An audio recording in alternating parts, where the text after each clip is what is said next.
ان الحمد للہ والصلاة والسلام علی رسول اللہ اما بعد قال النبی صلی اللہ علیہ وسلم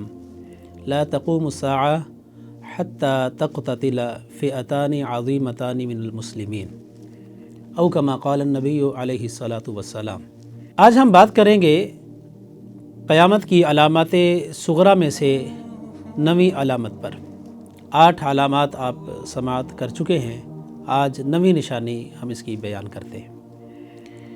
سیدنا ابو ہریرہ رضی اللہ تعالیٰ عنہ کی روایت صحیح بخاری میں ہے کہ رسول کریم صلی اللہ علیہ وسلم نے فرمایا، قیامت اس وقت تک قائم نہیں ہوگی یہاں تک کہ مسلمانوں کی 2 عظیم جماعتیں آپس میں لڑیں گی اور ان کے درمیان بڑی جنگ ہوگی، دونوں کا دعویٰ ایک ہوگا۔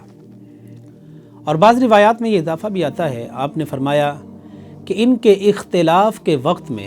جب مسلمانوں کی 2 عظیم جماعتوں کا اختلاف ہوگا تو اس اختلاف کے دوران ایک تیسرا گروہ نمودار ہوگا اور حق کے زیادہ قریب جماعت اس گروہ کو قتل کرے گی۔ تو اس سے مراد وہ جنگ ہے جو مسلمانوں کی آپس میں ہوئی۔ ہم اس کی تفاصیل میں نہیں جائیں گے، یا جو ان کے مشاجرات صحابہ کرام رضوان اللہ علیہم اجمعین کے تھے وہ ہم ڈسکس نہیں کریں گے، لیکن یہ چونکہ ایک حقیقت ہے کہ رسول اللہ صلی اللہ علیہ وسلم نے جو بات ارشاد فرمائی وہ پتھر پر لکیر کی مانند ہے۔ آپ نے فرمایا کہ 2 جماعتیں مسلمانوں کی آپس میں ایک دوسرے کے مقابل آئیں گی اور بڑی جنگ ہوگی۔ سیدنا علی رضی اللہ تعالیٰ عنہ اور جناب معاویہ بن ابی سفیان رضی اللہ عنہما کے درمیان میں یہ جنگ ہوئی تھی، جسے جنگ صفین کہا جاتا ہے۔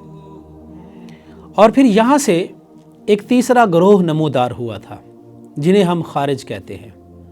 ان خارجیوں نے بغاوت کا علم بلند کیا، معاذ اللہ سیدنا علی رضی اللہ تعالیٰ عنہ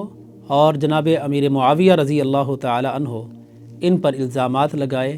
اور کفر کے فتوے بھی لگائے تھے، اور پھر انہوں نے جا کر اپنی آماج گاہ